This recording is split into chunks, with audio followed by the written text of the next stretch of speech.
Hello good morning friends. Navneet educations में सभी का स्वागत है। तो फ्रेंड्स, बायोटेक्नोलॉजी यूनिट फोर्थ में आज हम वेस्टर्न ब्लॉटिंग के बारे में पढ़ेंगे कि वेस्टर्न ब्लॉटिंग क्या चीज़ है, क्या टेक्निक है और किस तरीके से इसको हम परफॉर्म करते हैं। तो western blotting is a technique to detect specific protein in tissue sample और एक्सट्रैक्ट।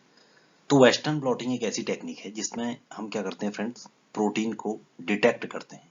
प्रोटीन आपका सैंपल में हो सकता है, टिश्यू सैंपल में हो या आपका एक्सट्रैक्ट में आपका जो प्रोटीन है उसको bye the help of western blotting से हम डिटरमाइन करते हैं। By the help of western blotting से हम क्या करते हैं एंड उसको डिटेक्ट करते हैं। तो इसमें सबसे पहले हमारा जो स्टार्टिंग जो स्टेप रहेगा, इनिशियल स्टेप, हम एक्सट्रैक्टेड प्रोटीन लेते हैं। एक्सट्रैक्टेड प्रोटीन लेने के बाद प्रोटीन सेपरेशन करेंगे और सेपरेशन करेंगे by the help of gel electrophoresis. Gel electrophoresis की हेल्प से हम क्या करते हैं, प्रोटीन का एक्सट्रैक्शन करते हैं, जिसमें आपका पॉजिटिव और नेगेटिव जो इलेक्ट्रोड्स होते हैं उसके बीच में हम क्या करते हैं, जेल को प्लेस करते हैं और जो उसका चार्ज होता है, जो प्रोटीन के चार्ज के अकॉर्डिंग वो क्या होता है, सेपरेशन होता है। तो in this gel we use sodium dodecyl sulphate. इसको हम एचडीएस पेज भी बोलते हैं और एचडीएस मींस होता है सोडियम डोडिसाइल सल्फेट। तो सोडियम डोडिसाइल सल्फेट जो होता है हम जेल में यूज करते हैं, ये इसलिए यूज किया जाता है क्योंकि ये नेगेटिवली चार्ज क्या करता है, प्रोटीन को देता है। अगर आपका प्रोटीन में कोई चार्ज नहीं होगा तो फ्रेंड्स आप जेल इलेक्ट्रोफोरेसिस पॉसिबल नहीं है। तो इसलिए हम प्रोटीन को नेगेटिव चार्ज दे देते हैं by the help of sodium dodecyl sulphate, जो आपका एचडीएस रहता है। और उससे नेगेटिव चार्ज आने के बाद आपका जो जेल इलेक्ट्रोफोरेसिस होता है उसमें प्रोटीन सेपरेशन होने लग जाता है। तो protein separated according to the size, size के अकॉर्डिंग आपका प्रोटीन क्या रहता है, सेपरेट होने लगेगा और माइग्रेट करेगा एनोड साइड को, क्योंकि नेगेटिवली चार्ज है तो पॉजिटिव इलेक्ट्रोड को क्या करेगा, माइग्रेट करेगा, मूवमेंट करेगा। which led to the formation of bands, जिससे आपको जेल में कुछ बैंड्स फॉर्मेशन आपको मिलते हैं। अब जब प्रोटीन बैंड्स आपको मिलते हैं, अब उस प्रोटीन बैंड्स को आप क्या करते हैं, नाइट्रोसेल्यूलोज मेम्ब्रेन में क्या करते हैं, ट्रांसफर करते हैं। और ये ट्रांसफर करने की टेक्निक को हम बोलते हैं इलेक्ट्रोप्लॉटिंग। तो इसमें हम क्या करते हैं, पॉजिटिव नेगेटिव इलेक्ट्रोड यहाँ पर भी हम यूज करेंगे। यहाँ पर हम जेल हमारे पास रहता है, जेल जो हमको मिला हुआ है उसको हम क्या करते हैं, मेम्ब्रेन सबसे सरफेस पे रखा जाएगा। नीचे एक हमारे पास क्या रहेगा, नीचे एक सरफेस रहता है जिसमें हम उसको फिक्स करते हैं। स्पंज हो सकता है या कोई ऐसा सपोर्ट आपका रहेगा, एक सपोर्टिंग मीडिया रहेगा जिसमें आप उसको सपोर्ट करते हैं अपने मेम्ब्रेन को। और पॉजिटिव टर्मिनल ऊपर है और आपको पता है नेगेटिव चार्ज है जो प्रोटीन है, तो वो पॉजिटिव टर्मिनल साइड को जाएगा। तो आपकी मेम्ब्रेन में जो नाइट्रोसेलुलर मेम्ब्रेन है सरफेस पे, उसके ऊपर अपर फेज में, वहां पर को क्या करेगा, प्रोटीन ट्रांसफर हो जाएगा। तो प्रोटीन माइग्रेट करेगा अपवर्ड डायरेक्शन में due to positive negative attraction.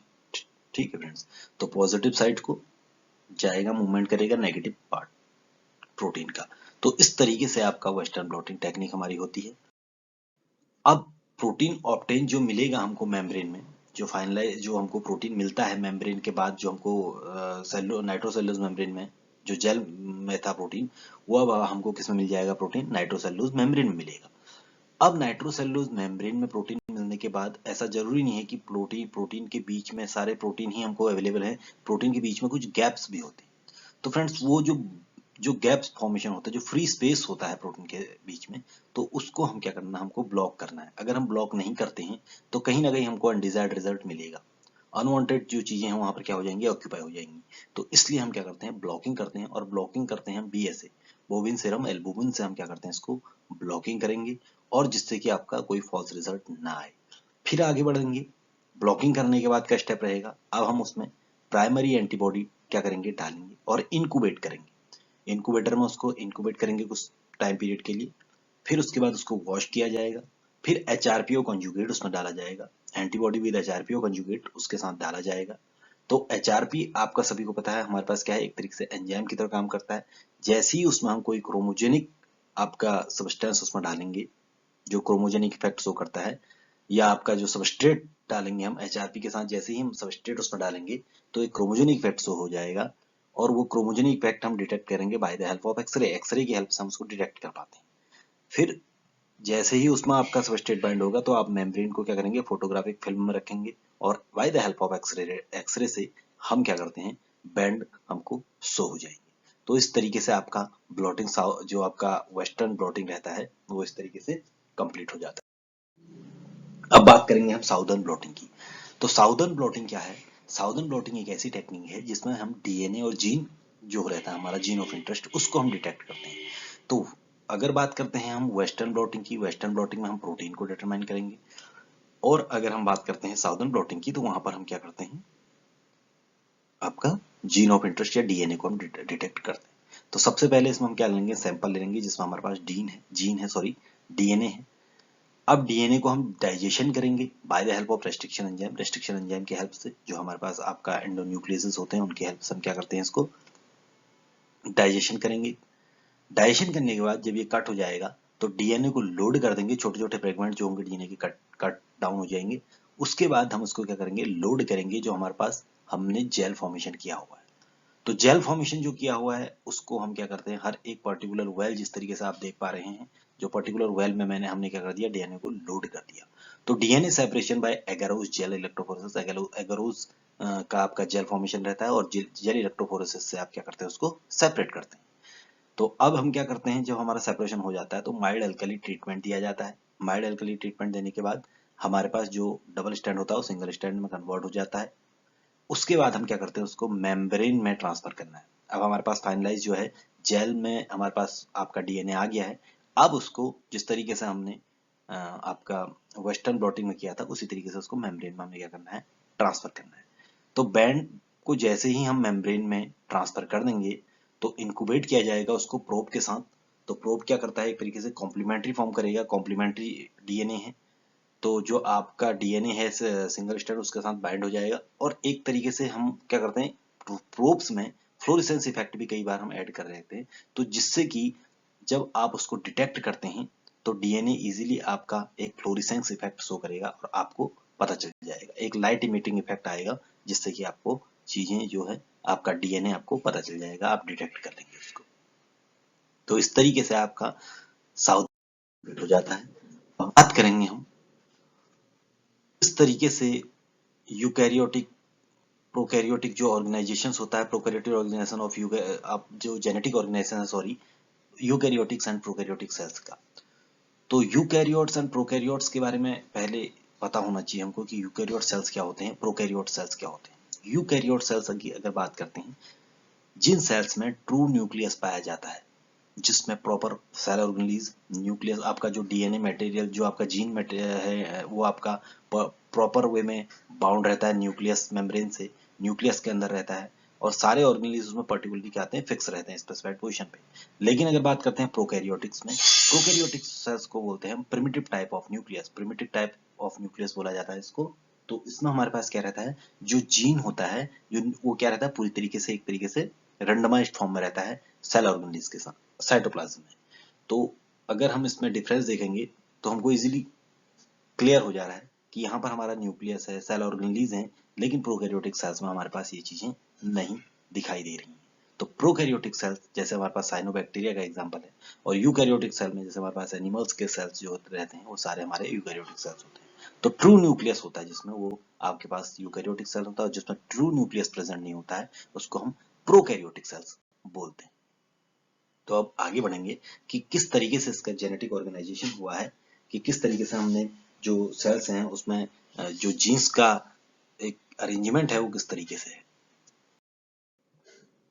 अब बात करते हैं जेनेटिक ऑर्गेनाइजेशन की। Genetic organisation means representation of genes in a systemic way. किस प्रॉपर वे में आपका जो जीन्स का रिप्रेजेंटेशन है किसी सेल में, उसको हम बोलते हैं जेनेटिक ऑर्गेनाइजेशन। तो जेनेटिक ऑर्गेनाइजेशन एक सिस्टमेटिक वे में अगर आप जीन्स को रिप्रेजेंट कर रहे हैं उसको हम बोलते हैं। तो इसमें डीएनए रहेगा, डीएनए को जब हम क्या करते हैं, एसोसिएट किया जाता है प्रोटीन के साथ। डीएनए आप जो डीएनए हमारा रहता है वो एसोसिएटेड रहता है प्रोटीन के साथ और फॉर्मेशन करता है क्रोमोसोम का। तो इस प्रोसेस को हम बोलते हैं जेनेटिक ऑर्गेनाइजेशन। डीएनए को हम डीएनए हमारा ऐसा नहीं है कि प्रोटीन से सेपरेट रहेगा, प्रोटीन के साथ कंबाइंड फॉर्म में रहेगा, और जेनेटिक ऑर्गेनाइजेशन इसी प्रोसेस को बोलते हैं। तो जब आप प्रोटीन और डीएनए आपस में कंबाइंड हो जाएंगे, अटैच्ड हो जाएंगे, तो उसको हम क्रोमोसोम बोलते हैं। तो if DNA not associate with protein, अगर डीएनए एसोसिएट नहीं होता है प्रोटीन के तो डिग्रेड होने के चांसेस बढ़ जाते हैं, हमारा डीएनए डिग्रेड हो जाता है, क्योंकि सेल के अंदर हमारे पास डिफरेंट तरीके के एंजाइम्स हैं, वो क्या कर सकते हैं, उसको रेस्ट्रिक्शन एंजाइम भी है, तो उसको क्या कर सकता है, एक तरीके से डिग्रेड कर देगा डीएनए को, तो इसलिए वो प्रोटीन के साथ क्या रहता है, बाइंड रहता है और एक कंपैक्ट साइज फॉर्म में रहेगा। अगर हम डीएनए को सेल में आप प्रोटीन के साथ बाइंड नहीं रहेगा तो वो एक तरीके से बहुत, देखा जाए तो जो उसका साइज है वो बहुत बड़ा है, तो बहुत बड़ा साइज है तो कंपैक्ट फॉर्म, अगर वो सेल के अंदर है तो कंपैक्ट फॉर्म में है, और अगर उसका प्रोटीन के साथ बाइंडिंग नहीं है तो वो साइज जो रहेगा उसका बहुत बड़ा होगा और उसको सेल के अंदर रखना एक, देखा जाए, प्रॉब्लम आ जाएगी, पॉसिबिलिटी नहीं मिलेगी। तो इसलिए हम क्या करते हैं, जो हमारा डीएनए रहता है वो कंपैक्ट फॉर्म में रहता है और प्रोटीन के साथ बाइंड रहता है, तो only in compact form it can transfer, और इसी कंपैक्ट फॉर्म में वो ट्रांसफर होता है एक जनरेशन से दूसरे जनरेशन में, मींस पेरेंट्स से जो उसकी जो ऑफस्प्रिंग्स होते हैं या जो सेल होता है उसकी जो डॉटर सेल्स बनती हैं, उसमें आपके पास जो मदर सेल से डॉटर सेल में जो जाता है वो बाय द हेल्प ऑफ जो कंपैक्शन होता है उसी की वजह से आपका जो जीन होता है वो ट्रांसफर होता है। तो ये आपका जेनेटिक ऑर्गेनाइजेशन के अंदर हम ये चीजें, हमारा जो क्रोमोसोम्स होते हैं किस तरीके से बन रहा है और प्रोटीन और डीएनए के कॉम्बिनेशन से बनता है, यही चीज हम जेनेटिक ऑर्गेनाइजेशन में पढ़ते हैं। तो आगे बढ़ेंगे, अब बात करेंगे हम ऑर्गेनाइजेशन, अगर बात करते हैं हम प्रोटीन का, जब हम ऑर्गेनाइजेशन करते हैं जेनेटिक ऑर्गेनाइजेशन बात करते हैं प्रोकैरियोट्स, तो प्रोकैरियोट्स में किस तरीके से जेनेटिक ऑर्गेनाइजेशन रहेगा हमारा। अगर हम प्रोकैरियोट्स को देखते हैं तो प्रोकैरियोट्स में हमको पता है कि प्रिमिटिव न्यूक्लियस होता है, प्रिमिटिव तरीके से सेल अरेंजमेंट जो आपका डीएनए रहता है उसका अरेंजमेंट रहता है, तो मीन्स एक तरीके से न्यूक्लियस आपका नहीं रहता है, ट्रू न्यूक्लियस प्रेजेंट नहीं रहता है जिस तरीके से यूकेरियोट्स में रहता है। तो in prokaryote DNA is in circular form, तो डीएनए सर्कुलर फॉर्म में रहता है and cell having haploid number of chromosomes, और सेल के पास क्या रहता है, हैप्लॉइड नंबर ऑफ क्रोमोसोम्स रहते हैं। और अगर बात करते हैं यूकेरियोट्स में, वहां पर डिप्लॉइड नंबर ऑफ क्रोमोसोम्स रहते हैं, डिप्लॉइड फॉर्म में रहते हैं। तो डीएनए प्रेजेंट्स इन साइटोप्लाज्म, और डीएनए आपका साइटोप्लाज्म में प्रेजेंट रहता है प्रोकैरियोट्स में, और डीएनए बाइंड विद प्रोटीन्स, और इसमें भी डीएनए बाइंड तो रहता है प्रोटीन के साथ लेकिन उनको हम बोलते हैं नॉन हिस्टोन प्रोटीन, इसको हम बोला जाता है नॉन हिस्टोन प्रोटीन, और इसका एक पर्टिकुलर जो नेम है उसको बोला जाता है पॉलीअमाइन, इसको बोला जाता है पॉलीअमाइन। तो protein bind to DNA, protein इसमें बाइंड किया जाता है डीएनए के साथ, प्रोटीन बाइंड रहता है डीएनए में, तो टेंड टू रिड्यूस एसिडिटी, जिससे कि आपकी एसिडिटी क्या हो जाती है, रिड्यूस हो जाती है, क्योंकि डीएनए देखा जाए तो एक एसिड ही, डीएनए क्या है, एसिड है, डीऑक्सीराइबो न्यूक्लिक एसिड, तो इसकी जो एसिडिटी है उसको न्यूट्रलाइज करने के लिए भी प्रोटीन क्या रहता है, रिस्पॉन्सिबल रहता है उसको, अगर प्रोटीन बाइंड नहीं रहेगा तो एसिडिटी क्या रहेगी, हाई रहती है, तो प्रोटीन क्या करता है, रिड्यूस कर देता है एसिडिटी। तो हम डायग्राम में देख सकते हैं डीएनए जो है प्रोटीन के साथ किस तरीके से बाइंड हुआ है, और जो प्रोटीन इसमें प्रेजेंट रहता है उसको हम बोलते हैं पॉलीमर्स।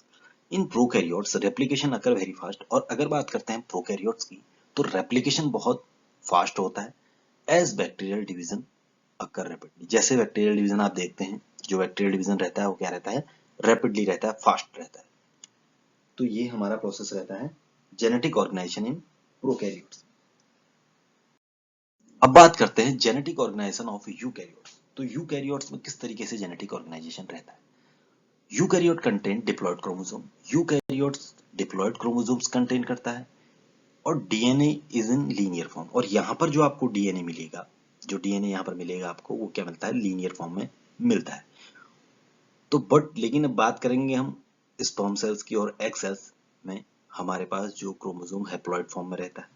अब यहाँ पर जो प्रोटीन रहेगा वो किसके साथ, डीएनए के साथ बाइंड करेगा, और जो प्रोटीन रहता है उसको हम बोलते हैं histone protein, histone protein DNA के साथ बाइंड करता है और न्यूक्लियोसोम फॉर्मेशन करता है। अब न्यूक्लियोसोम जो होता है ये 5 टाइप्स ऑफ हिस्टोन प्रोटीन को का जो रहता है उसमें टाइप्स रहते हैं, 5 types of protein histone protein रहते हैं आपके न्यूक्लियोसोम में, जिसमें H1, H2A, H2B, H3 और H4, तो ये 5 टाइप्स के जो प्रोटीन है, तो यहाँ पर क्या रहेगा, H2A, H2B, H3 और H4 जो प्रोटीन होते हैं ये कॉम्बिनेशन में होते हैं, ये क्या रहते हैं, कॉम्बिनेशन में रहते हैं, और ये फॉर्मेशन करते हैं ऑक्टामर, ये बनाते हैं ऑक्टामर, मीन्स 4 जो आपके प्रोटीन दिखाई दे रहे हैं, जो 4 प्रोटीन है आपके H2A, H2B, H3 और H4, ये अपर उसमें भी रहेंगे और लोअर पोर्शन में भी रहेंगे। अपर पोर्शन और लोअर पोर्शन में दोनों में क्या रहेंगे, ये रहे मिल देंगे और टोटल हो जाएंगे 8। तो 8 एक साथ क्या रहते हैं, आपस में अटैच्ड रहते हैं, आपस में अटैच रहते हैं और एक ऑक्टामर फॉर्मेशन करते हैं जिसको बोलते हैं कोर ऑफ न्यूक्लियोसोम। अब इसके बाहर से क्या रहता है, आपका डीएनए क्या करता है, कॉइल करता है।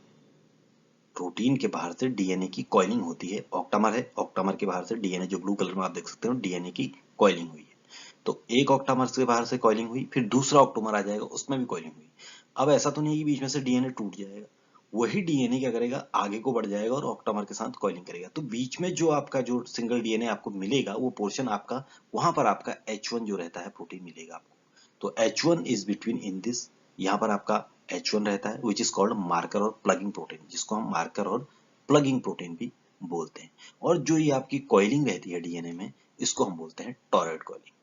तो फ्रेंड्स, इस तरीके से हमारा जेनेटिक ऑर्गेनाइजेशन रहता है। इस तरीके से हमारे पास प्रोकैरियोट्स और यूकैरियोट्स में हमारा जो जीन रहता है वो किस तरीके से सिस्टमेटिक वे में अरेंज रहता है, ये हम इसमें हमने क्लियर किया। तो अगर फ्रेंड्स किसी को डाउट रहता है या कोई आपको ऐसा कोई क्वेरी है इससे रिलेटेड, लेक्चर से रिलेटेड, तो आप कमेंट कर सकते हैं। और अगर आपको लेक्चर समझ में आया तो आप शेयर जरूर करें, लाइक जरूर करें और सब्सक्राइब जरूर करें। तो हम नेक्स्ट क्लास में मिलेंगे। तो ठीक है फ्रेंड्स, ओके, थैंक यू।